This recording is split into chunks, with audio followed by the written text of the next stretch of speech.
مولاي صل وسلم دائما أبدا على حبيبك خير الخلق كلهم مولاي صل وسلم دائما أبدا على Assalamualaikum warahmatullahi wabarakatuh.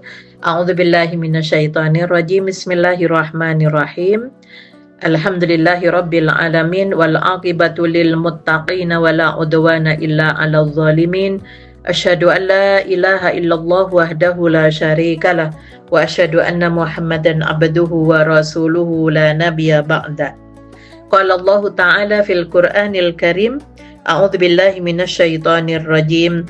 Qul a'unabbi'ukum bi khairin min dzalikum lilladzina taqaw 'inda rabbihim jannatun tajri min tahtihal anharu khalidina fiha wa azwajum mutahharatu wa ridwanun minallah wallahu basirun bil ibad.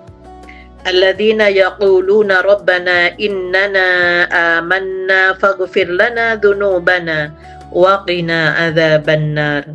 As-sabirina was-sadiqina wal-qanitina wal-munfikina wal-mustaghfirina bil ashar. Katakanlah Muhammad, maukah aku kabarkan kepadamu apa yang lebih baik dari yang demikian itu? Bagi orang-orang yang bertakwa tersedia di sisi Tuhan mereka surga-surga yang mengalir di bawahnya sungai-sungai.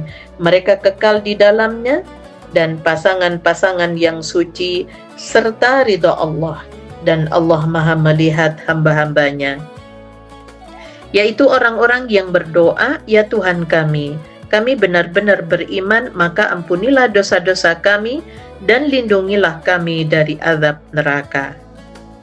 Juga orang-orang yang sabar, orang-orang yang benar, orang-orang yang taat, orang yang membelanjakan hartanya, dan orang yang memohon ampunan pada waktu sahur sebelum fajar. Pemirsa dan pendengar yang dirahmati oleh Allah, pada Quran surah Ali Imran ayat 15 sampai ayat 17 merupakan pertanyaan dan sekaligus jawaban bagi orang yang hanya mengutamakan urusan-urusan dunia. Maka Allah menyampaikan kepada Rasulullah untuk disampaikan kepada kita bahwa ada yang lebih baik bagi orang-orang yang bertakwa dari hal-hal kecintaannya terhadap dunia, yaitu mereka yang senantiasa berdoa, memohon kepada Allah Subhanahu wa Ta'ala agar supaya Allah mengampuni dosa-dosanya dan melepaskan dari siksa api neraka. Dan ciri daripada orang yang bertakwa yang doanya itu diterima oleh Allah Subhanahu wa Ta'ala, permintaan ampunnya dikabulkan oleh Allah dan dibebaskan dari siksa api neraka, adalah mereka yang senantiasa sabar, menahan diri dalam ketaatan, dalam hal-hal yang sekiranya akan melanggar aturan-aturan Allah.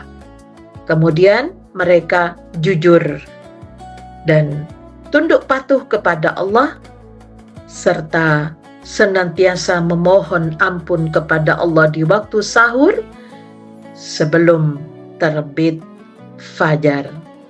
Pemirsa dan pendengar yang dirahmati oleh Allah, tujuan daripada ibadah secara keseluruhan dan juga ibadah puasa adalah la'allakum tattaqun, agar kalian bertakwa, kata Allah. Maka setelah kita mendapatkan pembinaan pada bulan suci Ramadan, yang kita terus memiliki kebiasaan-kebiasaan yang positif, baik yang terkait dengan hablum minallah maupun hablum minan nas, kita upayakan untuk kita lestarikan dan bahkan kita tingkatkan sehingga apa yang menjadi cita-cita bagi kita seluruh umat Islam, khususnya yang beriman dan bertakwa kepada Allah, mereka berharap meraih Lailatul Qadar, yaitu malam penentuan tentang takdir baik kita di tahun yang akan datang, yaitu malam penetapan bahwa kita ibarat orang sekolah itu naik kelas.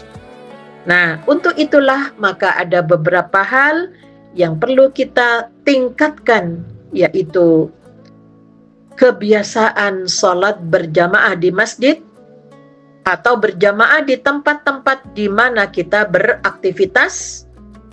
Jika tempat kerja kita jauh dari masjid, kita usahakan untuk tidak melakukan sholat sendirian apabila ada teman yang bisa kita ada berjamaah, sehingga budaya berjamaah kita latih pada sholat 5 waktu.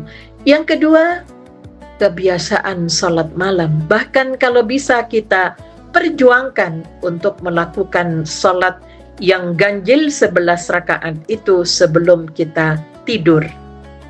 Sehingga tradisi yang baik, sepertiga malam kita bangun lagi untuk melakukan sholat-sholat sunnah mutlak yang begitu banyak di situ nilai-nilai yang bisa kita lakukan untuk penguatan spiritual, kaitannya dengan hubungan dengan Allah. Yang ketiga, budaya tadarus Al-Quran. Tadarus Al-Quran dan berdoa itu sarana komunikasi kita dengan Allah Subhanahu wa Ta'ala, yang hal ini perlu dipertahankan, bahkan kalau bisa kita tingkatkan. Dan yang tidak kalah pentingnya, kebiasaan kita berpuasa, di mana dalam sebuah hadis yang diriwayatkan oleh jamaah ahli hadis,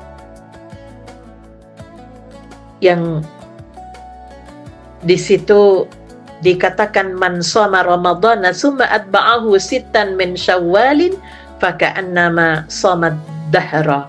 Barang siapa yang berpuasa pada bulan Ramadan lalu diiringi dengan 6 hari di bulan Syawal, maka seolah-olah ia telah berpuasa sepanjang masa. Beberapa pendapat, bagi yang masih punya hutang puasa seperti perempuan haid, nifas, itu bisa membayar hutang terlebih dahulu, kemudian puasa Syawal.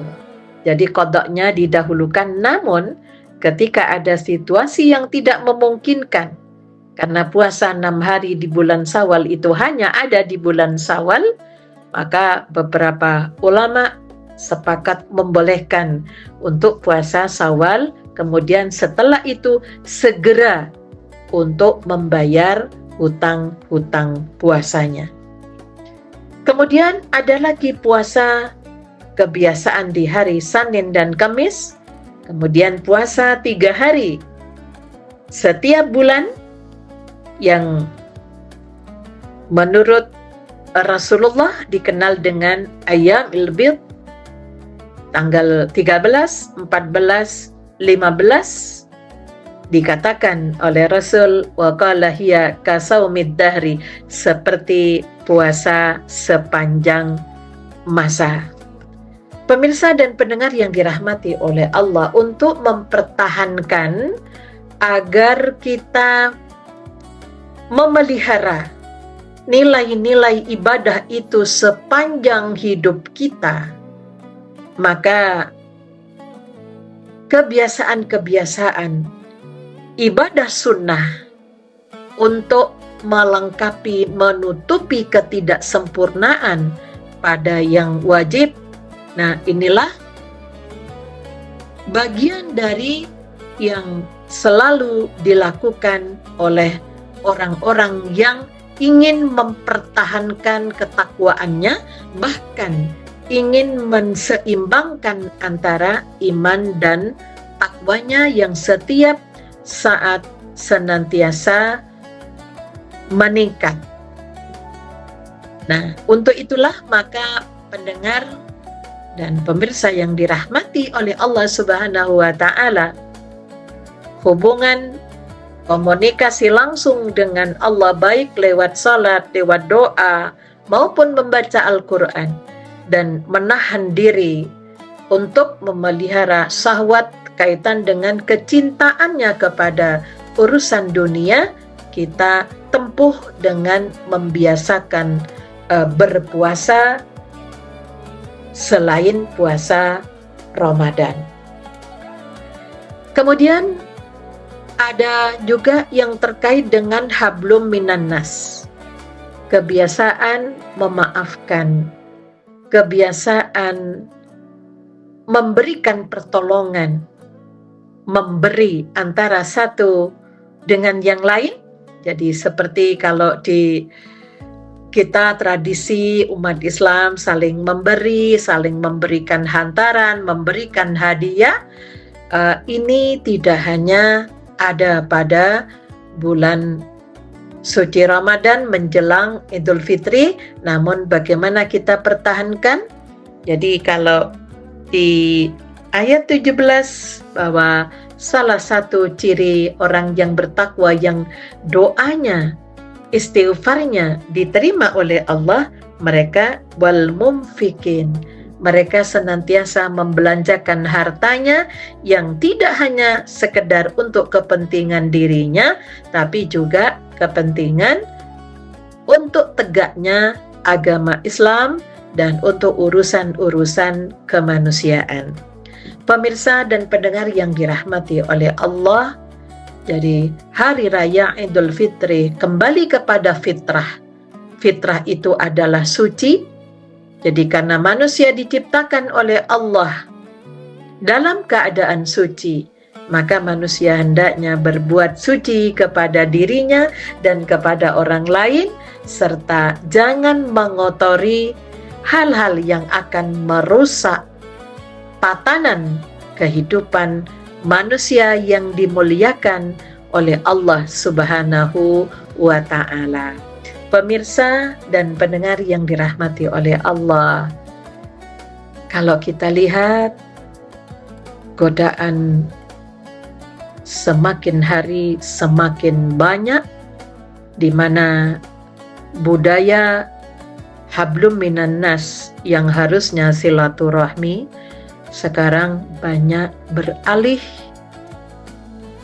ke tempat-tempat wisata, sehingga yang harusnya mendekatkan diri kepada Allah, budaya salat berjamaah di bulan Ramadan, budaya berpuasa, kemudian budaya untuk tadarus dan berdoa yang cukup panjang di bulan Syawal yang harusnya Syawal itu artinya peningkatan, itu malah kembali kepada asal karena didahulukan hal-hal yang tidak terkait dengan kembali kepada fitrah. Untuk itulah mari kita merenung bahwa apa yang telah kita lakukan dalam sepekan ini di bulan Syawal, apa yang meningkat pada diri kita, apa yang berubah pada diri kita. Jadi jangan sampai kita yang dirubah oleh keadaan. Bulan Syawal masih ada, mari kita segera banting setril. Kalau beberapa hari banyak yang mengadakan acara-acara hura-hura dengan alasan reuni dan sebagainya, itu malah mendatangkan kemaksiatan, bukan mendekatkan diri kepada Allah Subhanahu wa Ta'ala. Mudah-mudahan kita masih punya kesempatan yang kita perjuangkan pada bulan suci Ramadan, kemudian hangus gara-gara kita mempertahankan kaitannya dengan kesenangan-kesenangan yang itu pada bulan Syawal harusnya kita lebih banyak mendekatkan diri kepada Allah di rumah Allah. Nasrum minallah wa fathun qarib. Wabasyiril mu'minin walhamdulillahi rabbil alamin. Assalamualaikum warahmatullahi wabarakatuh.